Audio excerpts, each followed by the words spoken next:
Daniel Rodriguez stared at his reflection in the bathroom mirror. The tie was crooked again. He'd retied it 3 times already, but his hands wouldn't stop shaking. Today was interview number 14. 14. He used to think that sounded like bad luck, but at this point, he'd lost count of what day brought good luck and what didn't. 8 months.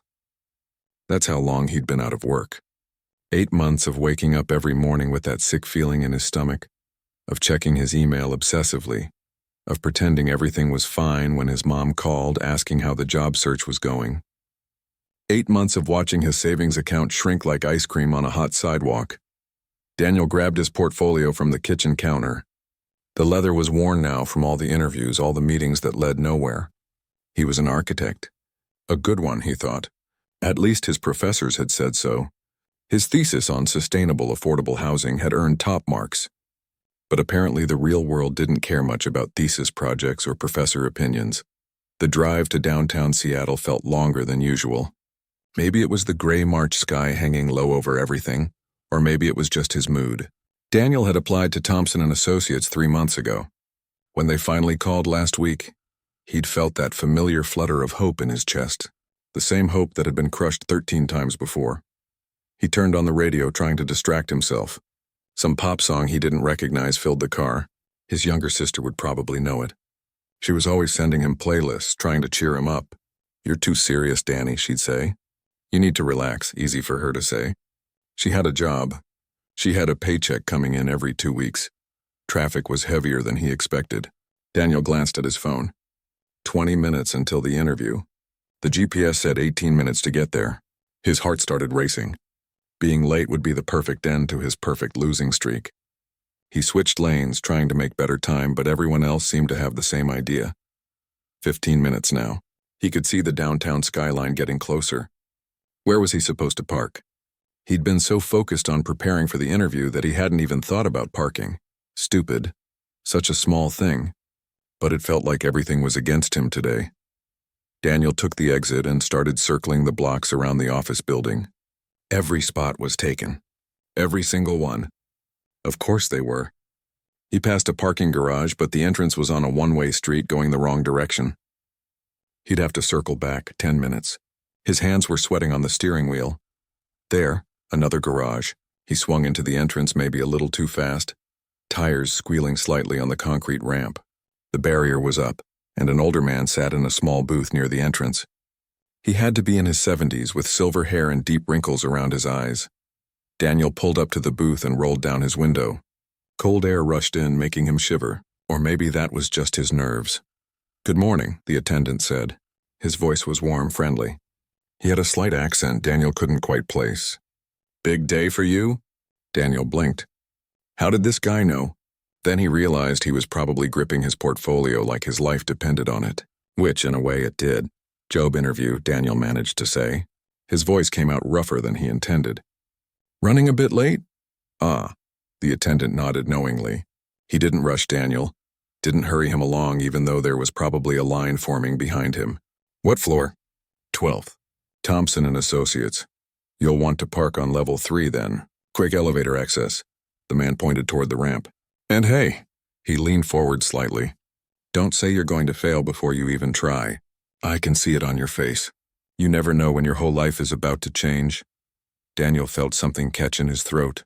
This complete stranger, a parking attendant he'd never see again, was giving him a pep talk. It should have felt weird or awkward, but somehow it didn't. It felt like exactly what he needed to hear. "Thanks," Daniel said, and he meant it. "How much?"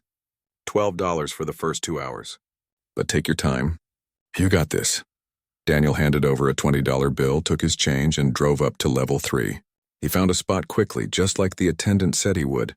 Sitting in the car for a moment, he checked his reflection in the rearview mirror. The tie was still crooked. He fixed it one more time, took a deep breath, and grabbed his portfolio. The building lobby was all glass and marble, the kind of place that made Daniel feel small. His shoes squeaked on the polished floor as he walked to the elevator. A woman in an expensive suit glanced at him, then away. He probably looked as nervous as he felt. 12th floor. The elevator seemed to move in slow motion. When the doors finally opened, Daniel stepped out into a reception area with modern furniture and abstract art on the walls. A young receptionist looked up from her computer and smiled. "Hi, I'm Daniel Rodriguez. I have a 10 o'clock with Mr. Thompson." The receptionist's smile faltered. Just for a second, but Daniel caught it. His stomach dropped. "Oh," she said, and that one word told Daniel everything he needed to know. "I'm so sorry, Mr. Rodriguez. There was a miscommunication. The position was filled internally 3 days ago. Someone was supposed to call you." The words hit Daniel like a physical blow. He stood there, portfolio in hand, tie finally straight, and felt something inside him crack. Not break. He'd been through too much for that, but crack. A deep, tired crack that went all the way through. "I see," he heard himself say. His voice sounded far away. "Okay. Thanks for letting me know." "I'm really sorry," the receptionist said again. She looked genuinely upset. "This shouldn't have happened." "It's fine," Daniel lied. "Thanks anyway." He turned and walked back to the elevator. Pressed the button. Waited. The doors opened, he stepped inside, and as soon as they closed, he leaned back against the wall and closed his eyes. 14 interviews. 14 rejections. How many more could he take? How much longer could he keep doing this? When the elevator reached the ground floor, Daniel walked out of the building and into the gray Seattle morning. It had started to rain. Of course it had. He didn't have an umbrella. Of course he didn't. The walk back to the parking garage felt longer than it should have. Each step felt heavy. By the time he reached the garage entrance, his hair was wet, and his suit jacket had dark spots from the rain. The same attendant was still there in his booth, and when he looked up and saw Daniel's face, his expression shifted from friendly to concerned in an instant. "That bad, huh?" the old man said quietly. Daniel didn't answer right away. He couldn't. If he opened his mouth, he was afraid of what might come out. Maybe anger. Maybe tears. Maybe just a scream of frustration that had been building for 8 months. So he just stood there in the rain, portfolio getting wet, staring at nothing. The attendant didn't push. He just waited like he had all the time in the world. After a moment, he stepped out of his booth with an old jacket and held it over Daniel's head like an umbrella. "Come on," the man said gently. "You're getting soaked." "Come sit for a minute." Daniel wanted to say no. He wanted to get in his car and drive home and crawl back into bed and maybe not come out for a week. But something about the kindness in the old man's voice made him nod instead. The attendant led him to a small office Daniel hadn't noticed before. It was barely bigger than a closet, with concrete walls painted a dull beige.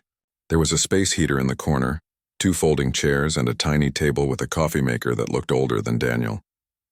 But it was warm and dry, and right now that felt like luxury. "Sit," the attendant said, pointing to one of the chairs. He grabbed 2 styrofoam cups from a stack and poured coffee from the pot.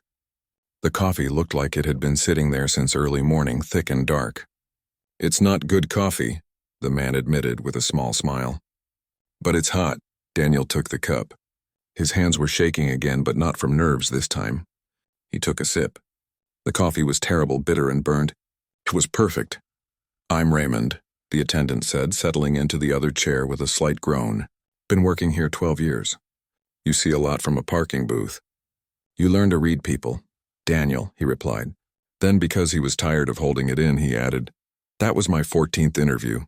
14 times I've gotten dressed up, practiced my pitch, driven across the city. 14 times I've been told no. Or worse, like today, where they don't even bother to tell me anything." Raymond nodded slowly, listening. He didn't interrupt. He didn't offer empty platitudes like, "It'll get better," or "just keep trying." He just listened, and somehow that made it easier for Daniel to keep talking. "I'm an architect," Daniel continued. "Or I was trained to be one anyway. I don't even know anymore. I graduated 2 years ago, got a job at a decent firm. Everything was going well. Then the economy shifted. The firm lost a major client, and they let go of everyone with less than 5 years' experience. Just like that. And now nobody wants to hire me because I don't have enough experience. But how am I supposed to get experience if nobody will hire me?" He laughed, but it came out bitter. "You know what's funny? I don't even want to design fancy mansions or corporate skyscrapers. I want to design homes. Real homes for real people. Affordable housing that doesn't look like a prison block. Places where families can actually live, not just survive. But nobody cares about that. They all want luxury condos and office buildings." Raymond's eyebrows went up slightly. "Affordable housing? That's what you're passionate about?" "Yeah," Daniel said, feeling a little embarrassed now. Here he was, dumping his problems on a stranger who probably had his own struggles.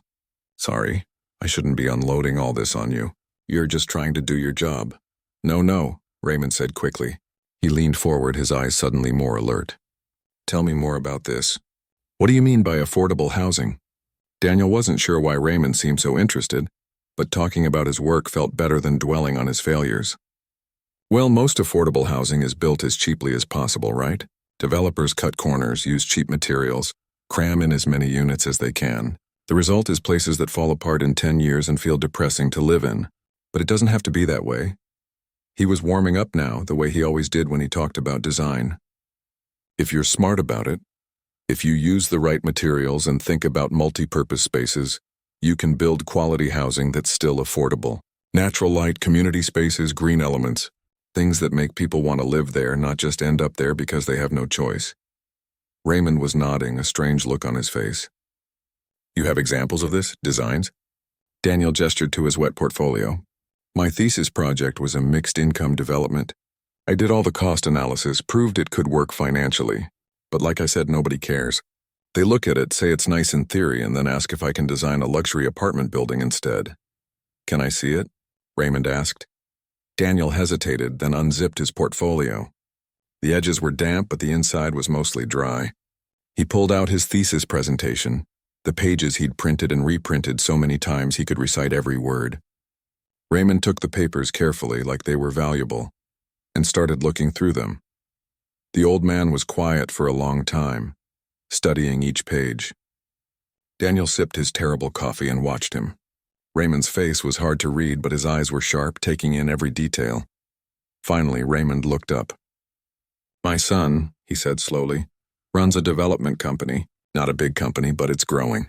He started it about 5 years ago because he was tired of working for developers who only cared about profit margins. Daniel's heart skipped. He didn't want to feel hope again. Hope hurt too much when it got crushed.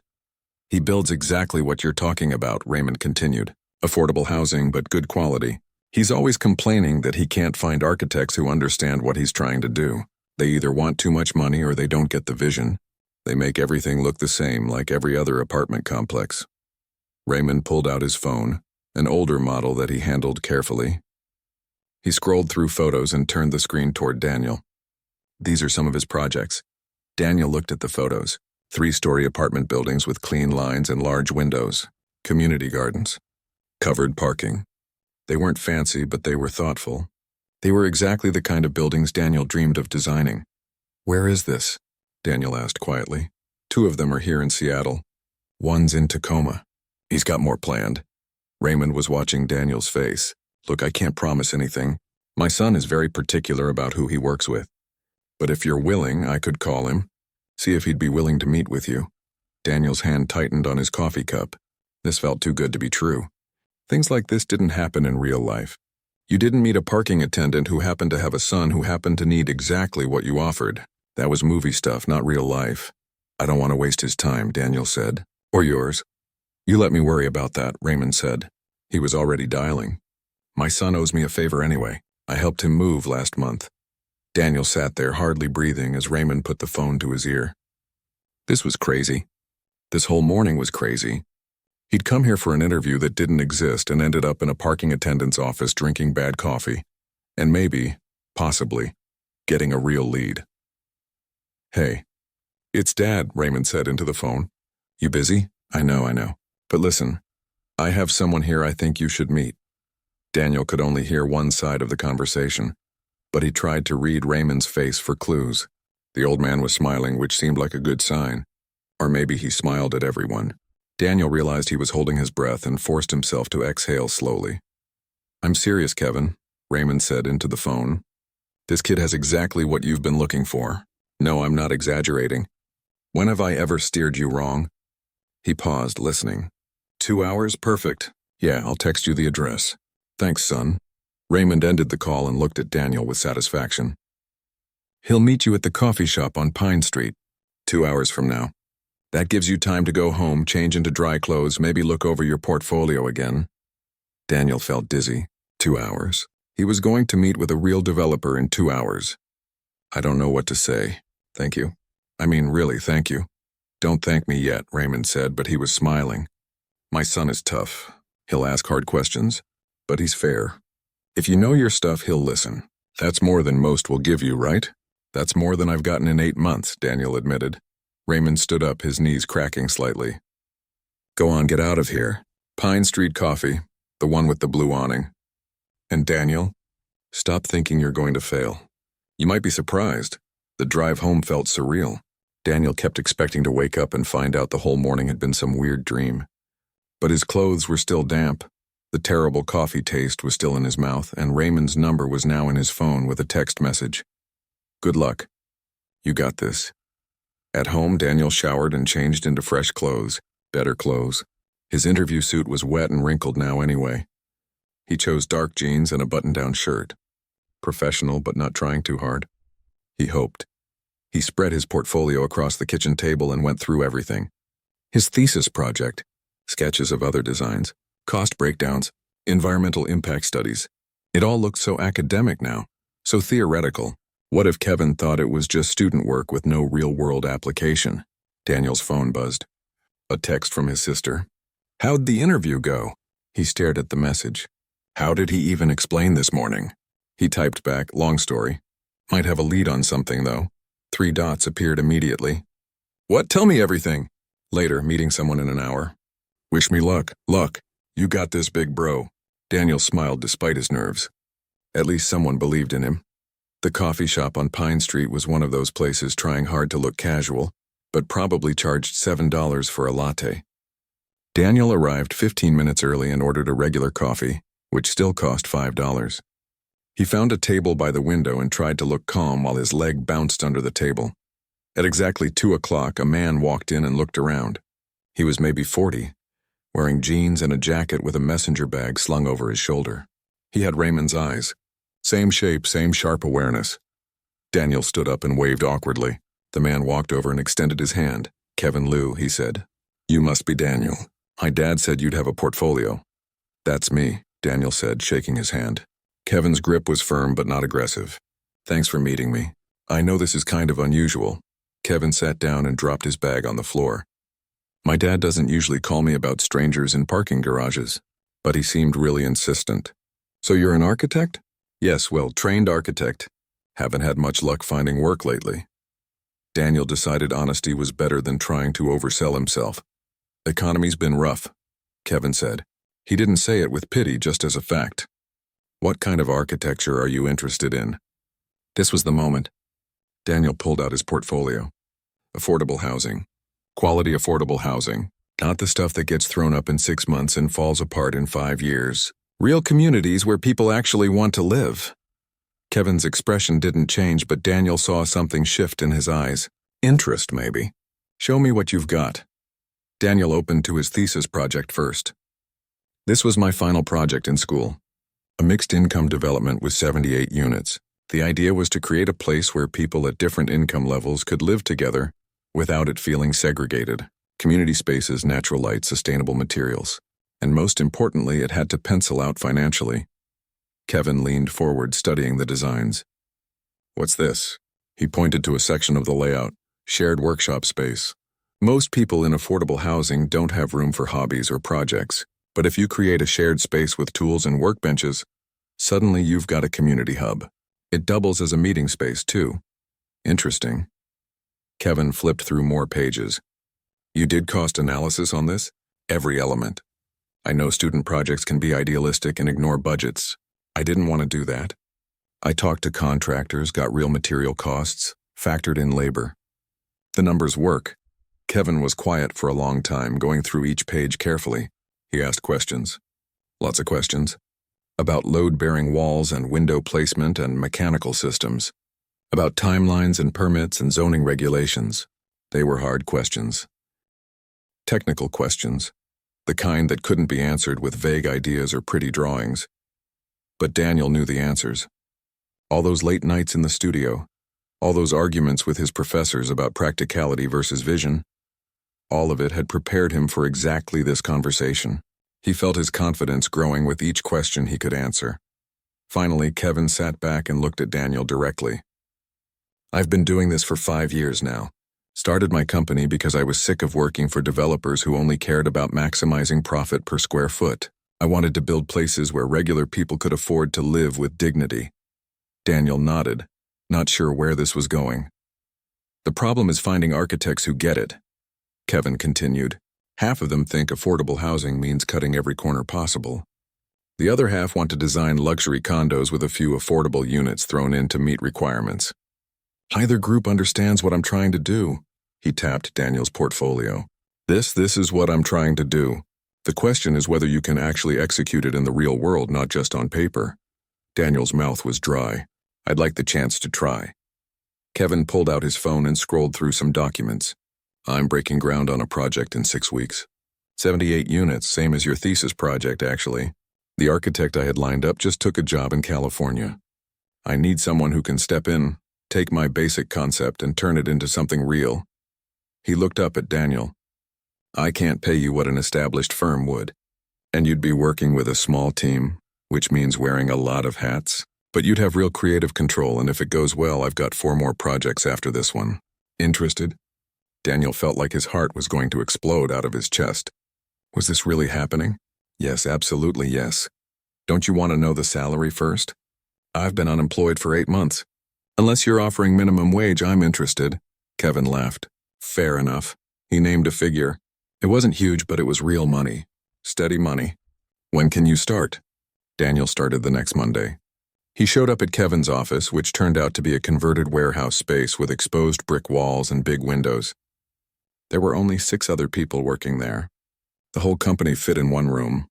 Small but mighty, Kevin said when he saw Daniel looking around. Everyone here wears multiple hats. I need you to be more than just an architect. You'll be meeting with contractors, dealing with city planners, sometimes even talking to future residents. That okay with you? More than okay, Daniel said. And he meant it. After months of rejection, he was ready to do whatever it took. The first week was overwhelming. Daniel had to get up to speed on the project, which was further along than he'd realized. Kevin had the land. The permits were mostly approved, and they needed to finalize designs within 3 weeks to stay on schedule. 3 weeks to design a building that people would live in for decades. Daniel barely slept. He'd wake up at 5 in the morning with ideas, sketch them out, then head to the office by 7. Kevin was usually already there, coffee in hand, ready to discuss whatever Daniel had come up with. They'd debate window sizes, hallway widths, the placement of laundry rooms. Every decision mattered. Why do you want the community room on the first floor? Kevin asked one afternoon, looking at Daniel's latest revision.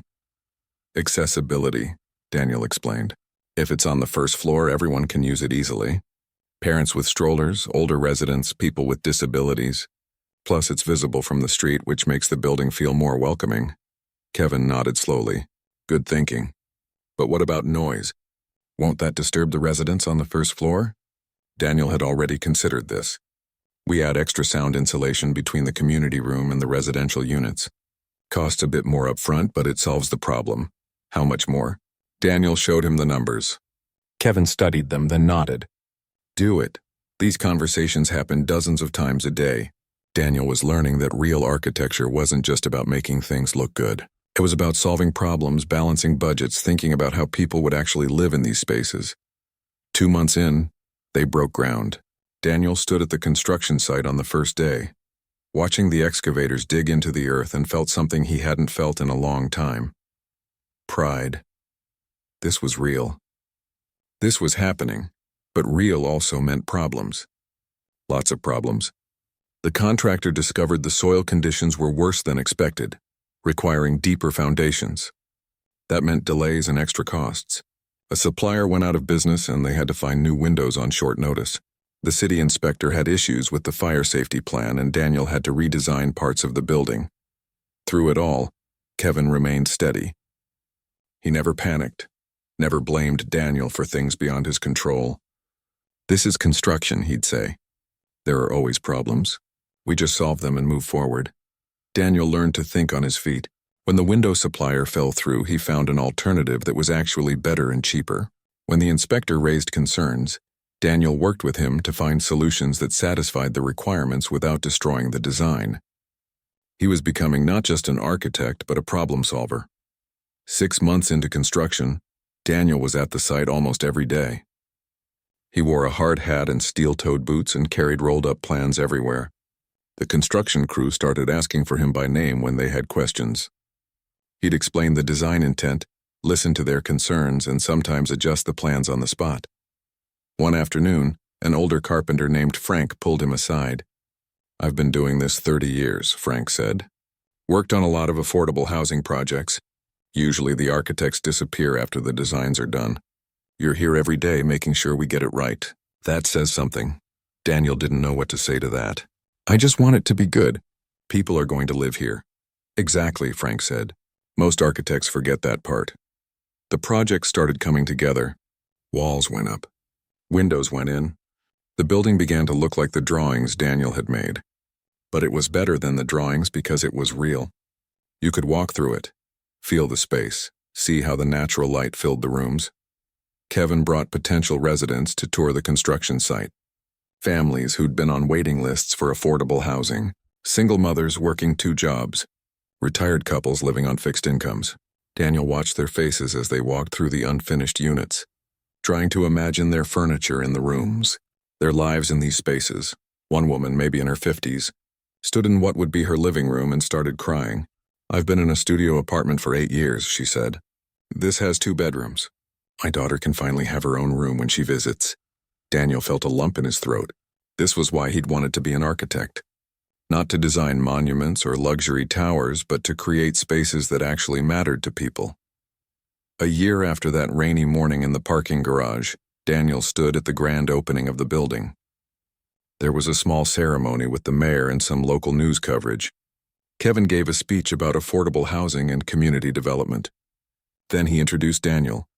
"None of this would exist without Daniel Rodriguez," Kevin said. "He took a concept and turned it into something real. Something beautiful. Something that's going to house 78 families." Daniel said a few words, thanking the construction crew and Kevin and the future residents. But mostly he thought about Raymond, the parking attendant who'd seen something in him on his worst day. Raymond was there, standing in the back of the crowd, beaming with pride. After the ceremony, Daniel made his way over to him. "I told you," Raymond said, gripping Daniel's hand. "I told you that you never know when your life is about to change." "You did more than tell me," Daniel said. "You made it happen. I can't thank you enough." "You know what you can do?" Raymond said. "You can keep designing buildings like this. Keep making places where people can afford to live with dignity. That's all the thanks I need." The project won an award 6 months later, regional recognition for innovative affordable housing design. The award came with media attention, articles in architecture magazines, interviews with local news. Daniel's phone started ringing with opportunities. Other developers wanted to know if he could do for them what he'd done for Kevin. Kevin promoted him to lead architect and made him a junior partner in the company. They took on 2 more projects, then 3, then 5. The small office in the converted warehouse got crowded, and they had to move to a bigger space. They hired more architects, more staff, but Daniel never forgot where it started. Every Tuesday morning, he'd stop by the parking garage on his way to the office. Sometimes he'd just wave at Raymond through the booth window. Other times they'd sit in that little office and drink terrible coffee and talk about life. "You ever think about retiring?" Daniel asked one morning. Raymond shrugged. "What would I do with myself? Besides, I like it here. You meet interesting people in a parking garage." Daniel laughed. "Yeah, I guess you do." "Speaking of which," Raymond said, "there's a nervous-looking young woman who parked here yesterday. Graphic designer, I think. She seemed really down about a job interview that went bad. I told her about you." "You're playing matchmaker again?" "Just planting seeds," Raymond said with a wink. "You never know what might grow." 3 years after that rainy Tuesday morning, Daniel stood in front of his biggest project yet. 200 units spread across 4 buildings with community gardens, a playground, and shared workshop spaces. It was everything he'd dreamed about in architecture school, but bigger and better and real. The ribbon-cutting ceremony was scheduled for 2 in the afternoon. News crews were setting up cameras. City council members were arriving in dark suits. Kevin stood nearby talking to investors and looking proud. But Daniel kept scanning the crowd for one particular face. "Looking for someone?" Kevin asked, walking over. "Your dad?" "I invited him, but I haven't seen him yet. He'll be here. Probably just parking." Kevin grinned at his own joke. Sure enough, 10 minutes later, Raymond appeared. He wasn't wearing his usual parking attendant uniform. Instead, he had on a nice shirt and slacks, and he looked a bit uncomfortable with all the attention. Daniel waved him over. "You made it," Daniel said, shaking his hand. "Wouldn't miss it for the world," Raymond replied, looking up at the buildings. "Look at this." "Look at what you built, what we built," Daniel corrected. "None of this happens without that coffee you gave me 3 years ago." Raymond waved him off. "I just made a phone call. You did everything else." The ceremony began. The mayor spoke about affordable housing and community development. A city council member talked about urban planning. Then it was Kevin's turn. He kept his speech short, thanking the construction crews and the investors and the future residents who'd already started moving in. "But most of all," Kevin said, "I want to thank Daniel Rodriguez, who took a chance on a small development company 3 years ago and has helped us create something special." Daniel's not just an architect. He's someone who understands that buildings aren't just structures. They're homes. They're communities. They're places where life happens. The crowd applauded, and Kevin gestured for Daniel to come up. Daniel's hands were sweating as he took the microphone. He'd prepared a speech, but standing there looking at the crowd, he decided to tell a different story. 3 years ago, Daniel began, I was unemployed. I'd been out of work for 8 months. I'd been to 13 job interviews, and every single one had ended in rejection. On that particular Tuesday, I drove downtown for interview number 14. I was so nervous I could barely tie my tie straight. He saw some people in the crowd nodding. They understood that feeling. I paid $12 to park in a garage, Daniel continued. And that $12 parking fee changed my life. Not because of the parking spot, but because of the man working in that garage. Daniel looked at Raymond, who was shaking his head slightly, uncomfortable with the attention. Raymond Liu didn't have to talk to me. He didn't have to notice that I was struggling. He definitely didn't have to invite me into his office for terrible coffee when my interview fell through. The crowd laughed. But he did all those things, and then he did something even more remarkable. He saw a connection between what I wanted to do and what his son was trying to build, and he made a phone call that changed everything. Daniel's voice grew stronger. I'm standing here today because someone took a chance on me. Because someone looked past the resume and the lack of experience and saw potential. That's what these buildings represent. They're not just affordable housing. They're about believing that everyone deserves a chance. Everyone deserves a place to call home that's safe and beautiful and dignified. The crowd applauded again. Daniel handed the microphone back and returned to stand next to Raymond. You didn't have to tell that story, Raymond said quietly. Yes, I did, Daniel replied. People need to know that sometimes the most important moments in life happen in the most ordinary places. In parking garages and coffee shops and little offices with terrible coffee. After the ceremony, people wanted to tour the buildings. Daniel walked through the units with groups of visitors explaining the design choices. The large windows that brought in natural light. The efficient layouts that didn't feel cramped. The soundproofing between units. The accessible features that made life easier for everyone. One unit was already occupied. A family had moved in the week before. Daniel knocked and a woman answered with a baby on her hip and a toddler peeking out from behind her legs. Sorry to interrupt, Daniel said. We're doing tours. Would you mind if people saw your apartment? Of course not, she said, stepping aside. Come in, please. The apartment was still mostly empty with just a few pieces of furniture and some boxes, but the woman had already made it home. There were photos on the counter, a colorful rug in the living room, and children's drawings taped to the refrigerator. We moved from a one-bedroom apartment, the woman explained to the tour group. All 4 of us in one bedroom. Now my kids each have their own space, and look at this kitchen. I can actually cook in here. She showed them the windows, the closet space, the bathroom with a tub big enough for her kids to splash around in. Simple things. Basic things. Things that shouldn't be luxuries but often were. After the tours ended and the crowds dispersed, Daniel sat on a bench outside the buildings with Raymond. The sun was setting, painting the sky orange and pink. You ever think about that morning?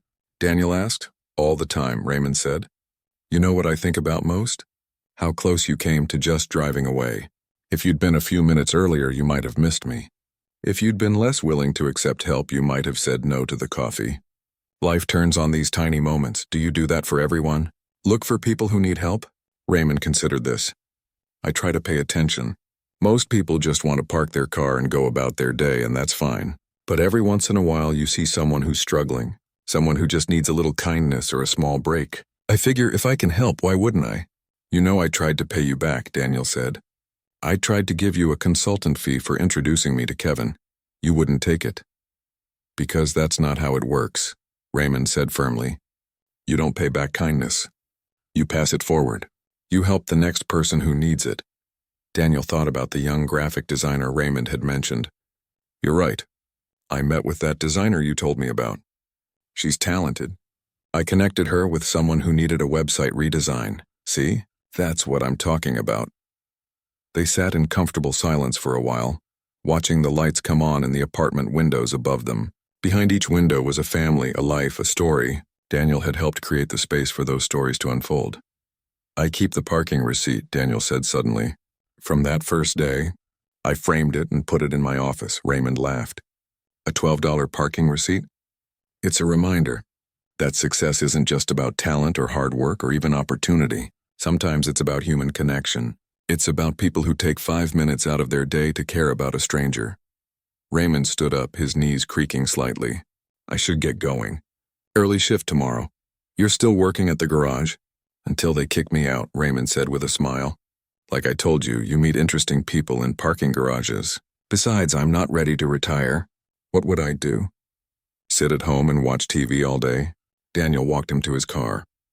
Before Raymond got in, Daniel said, "Thank you. I know I've said it before, but I don't think I've said it enough. Thank you for seeing me when I felt invisible." Raymond gripped his shoulder. You were never invisible, Daniel. You just needed someone to turn on the lights. Now you're doing the same for others. That's how it works. That's how we build a better world. One small act of kindness at a time. Daniel watched Raymond drive away, then looked back at the buildings. Lights glowed in nearly every window now. Families were having dinner. Kids were doing homework. People were living their lives in spaces he'd helped create. His phone buzzed. A text from Kevin. Great speech today. Ready to talk about the next project? Daniel smiled and typed back. Always ready. He thought about what Raymond had said, about paying kindness forward, about helping the next person who needed it, about how life could change in the smallest moments. Tomorrow he had 3 interviews scheduled. Not for himself this time, but for junior architects to join the firm. Young, talented people who just needed someone to give them a chance. Daniel knew exactly what he'd be looking for. Not just skills or experience or impressive portfolios. He'd be looking for passion. For people who understood that architecture was about more than buildings. It was about creating spaces where life could flourish. And maybe, if he was very lucky, he could be for someone else what Raymond had been for him. The person who turned on the lights when everything felt dark. The person who made a phone call that changed everything. After all, you never knew when a simple act of kindness might transform someone's entire life. Sometimes all it took was $12, a cup of terrible coffee, and someone willing to care.